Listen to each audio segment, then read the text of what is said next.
Dos, uno.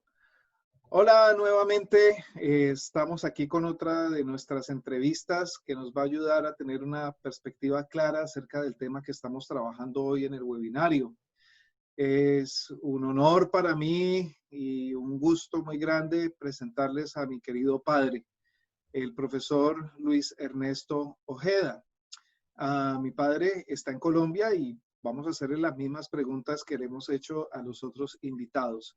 Entonces, profesor Ojeda, muchísimas gracias por estar aquí y por haber aceptado la invitación.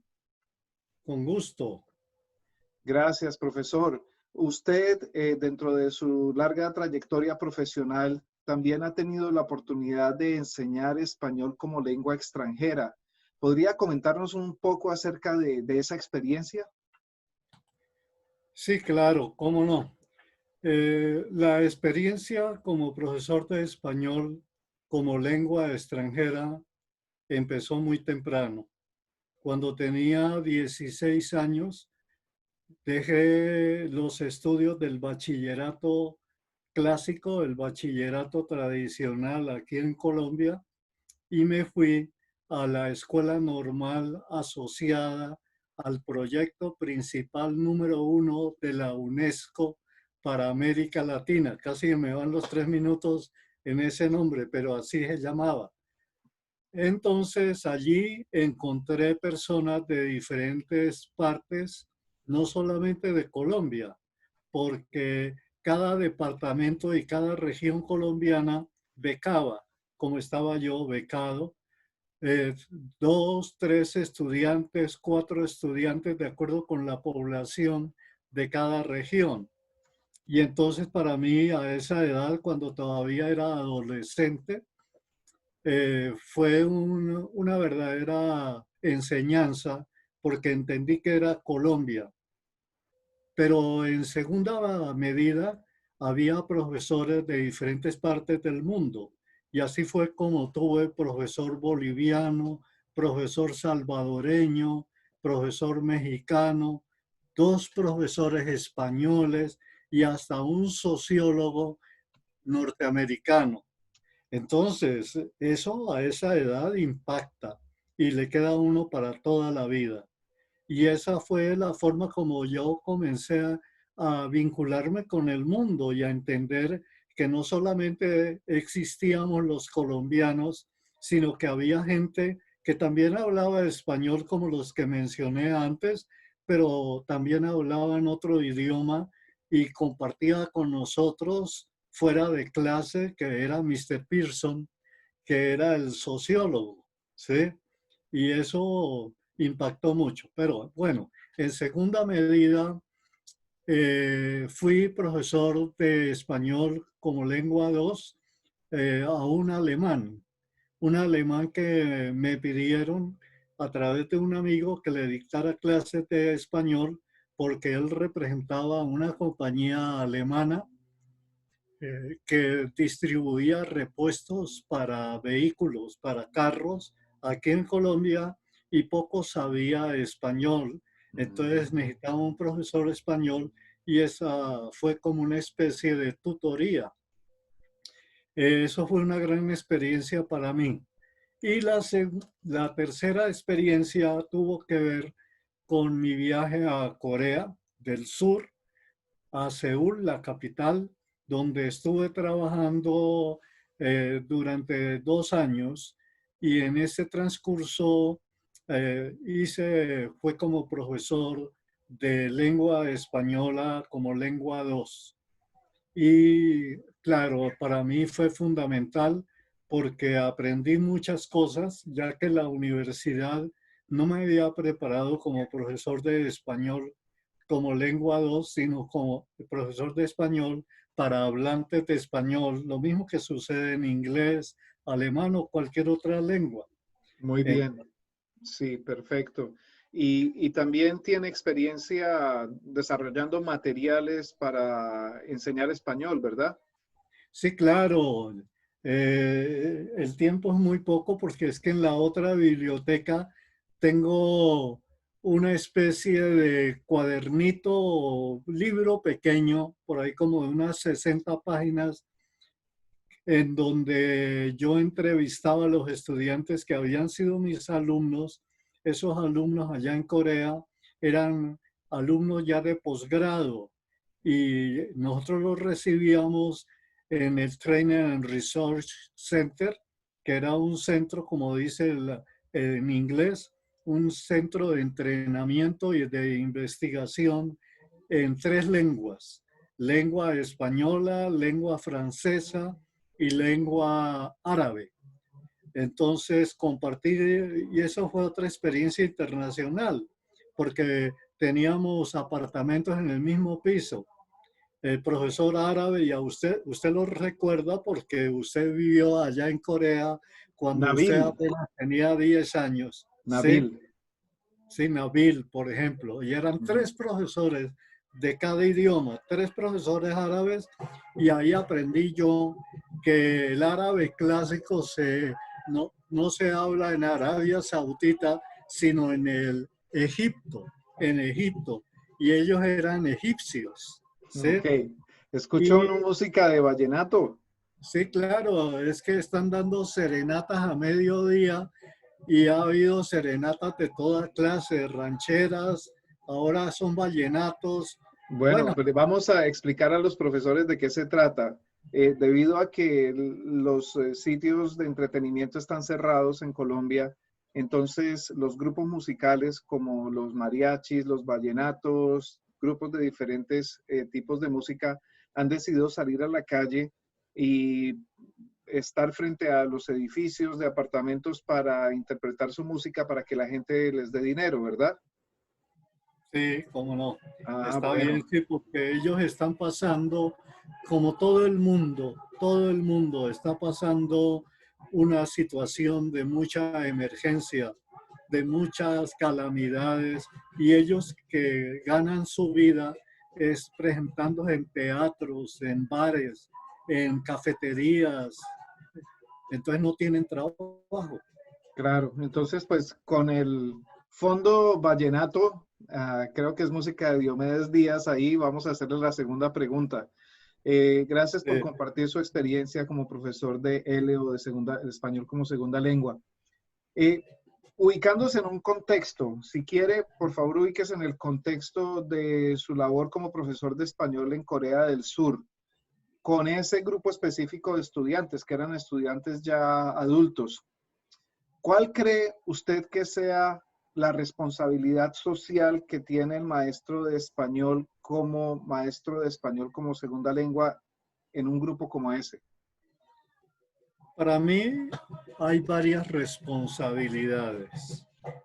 Una primera responsabilidad fue llevar fuera de nuestra lengua, que para nosotros no fue, podríamos decir, en el pasado la lengua nativa, sino que por cuestión de colonizaje, entonces se adquirió nuestra lengua aquí. Entonces, transmitirle cómo hablamos la lengua y cómo pensamos desde la lengua española, nuestra propia situación, nuestra propia nacionalidad, nuestra propia cultura. Entonces, la lengua es vehículo de cultura y tuve la oportunidad no solamente de hacer conocer la cultura, por lo menos una parte de la cultura colombiana, sino también de la cultura en general latinoamericana, porque yo no era o no he sido muy cerrado en cuestiones de nacionalismo. En cuestiones de nacionalismo creo que soy normal, pero no exagerado, por aquello que le decía en la primera respuesta, porque desde muy temprano comencé a sentir y a tener influencias de Claro, diferentes personas venidas de diferentes partes. muy bien. Entonces, fuera de eso, de hacer conocer cómo hablamos, porque es que el español americano, y caía en la cuenta yo, que así como hay un inglés americano, también tenemos un español americano. y que así como los norteamericanos, o mejor, los estadounidenses, hablan con su entonación, con su léxico, etcétera, de acuerdo con la región, porque un texano lo emplea de una manera el inglés muy diferente a un neoyorquino, y un neoyorquino lo habla diferente a un, por ejemplo, californiano, Sí, ¿sí? Así pasa en Colombia. El claro, español se habla de manera distinta según la región, ¿sí? claro. Y estamos distantes al español ibérico, al español de España, aunque quede un poco redundante, primero por cuestión histórica, porque el español que nos trajeron los españoles conquistadores e invasores de nuestro territorio fue el español del siglo XV y del siglo XVI. Y nosotros estamos en el siglo XXI. Y además hemos tenido nuestra propia evolución. Además, las lenguas indígenas han tenido mucha influencia. Por eso en nuestro vocabulario tenemos palabras de origen quechua, de origen azteca, de origen maya, de origen taíno. Y los colombianos, por supuesto, palabras de origen caribeño, de origen caribe y de origen chipcha, que fue la cultura Entonces, más promocionada. para usted, trabajando en ese contexto con los estudiantes coreanos en Corea del Sur, parte de esa responsabilidad social es ayudarlos a entender la multiplicidad del origen del español. Sí, claro, claro. Eh, eh, Tanto la universidad que nos invitó a través de dos profesores que tuvieron la oportunidad cuando eran ellos casi niños, porque me comentaban que cuando fue la guerra de Corea, ellos eran adolescentes y muy jóvenes, porque uno tenía 16 años y otro tenía 18 años y tuvieron que servir en el ejército coreano para defenderse de la invasión norcoreana. Entonces tuvieron, porque ya habían empezado a hacer estudios de lengua española, eh, entonces tuvieron a su cargo servir de intérpretes, servir de conexión con los coreanos al batallón Colombia. Claro, Y entonces eso no solamente crear lazos culturales, sino también lazos sentimentales, porque esos profesores, ustedes lo conocido, el profesor U y el profesor Kim Dong-sik, ¿sí? Que eran muy importantes en la universidad, en la Hangul University of Foreign Studies, en lengua coreana, Weiwugo de Hakkyo, ¿sí? Nos contaban que así como en los brazos de ellos, siendo casi niños, murieron muchos colombianos en esa guerra, así también en los brazos de los colombianos murieron muchos soldados coreanos. Y claro, claro. Sí, se ha detenido un poquito el video. Vamos a esperar si... eh, es que se detuvo un poquito el video. Bueno, pues sí, padre, muchísimas gracias por contarnos un poquito de su experiencia. Eh, yo sé que usted está trabajando en su propio canal de YouTube, entonces creo que se lo vamos a pasar a los colegas que nos están viendo hoy en los Estados Unidos y en Europa para que conozcan un poquito más de su visión acerca de estos temas, no solamente de lengua, sino también literarios y de todas sus, de sus estudios. Entonces, muchísimas gracias me y permite una acotación a lo que acaba de decir. sí, señor. Bueno, trato de no de ocupar mucho tiempo. A través de mi vida, que ya se está convirtiendo en larga, he tenido la oportunidad como docente, como educador, de pasar por todos los sistemas de transmisión de las enseñanzas, porque yo empecé por ejemplo, con la educación, con la televisión educativa, por la Alianza del Progreso que estableció el nunca sentido tanto el presidente John Fitzgerald Kennedy. Para América Latina y en Colombia tuvimos jóvenes recién salidos de la escuela normal, tuvimos la oportunidad de dirigir ese tipo de educación en las escuelas de aquí de Bogotá. Por otra parte, también tuve la oportunidad de usar el CD, usar la grabación en cassette, usar el Betamax y usar los medios como por ejemplo el Overhead Project, que se usaba para proyectar imágenes en el tablero un poquito aumentadas. Y para mí ha sido una gran enseñanza la educación virtual y aprender a usar estos medios en la expansión no solamente de la lengua española o española latinoamericana o hispanoamericana, sino también la cultura y las enseñanzas de nuestra cultura a través del mundo.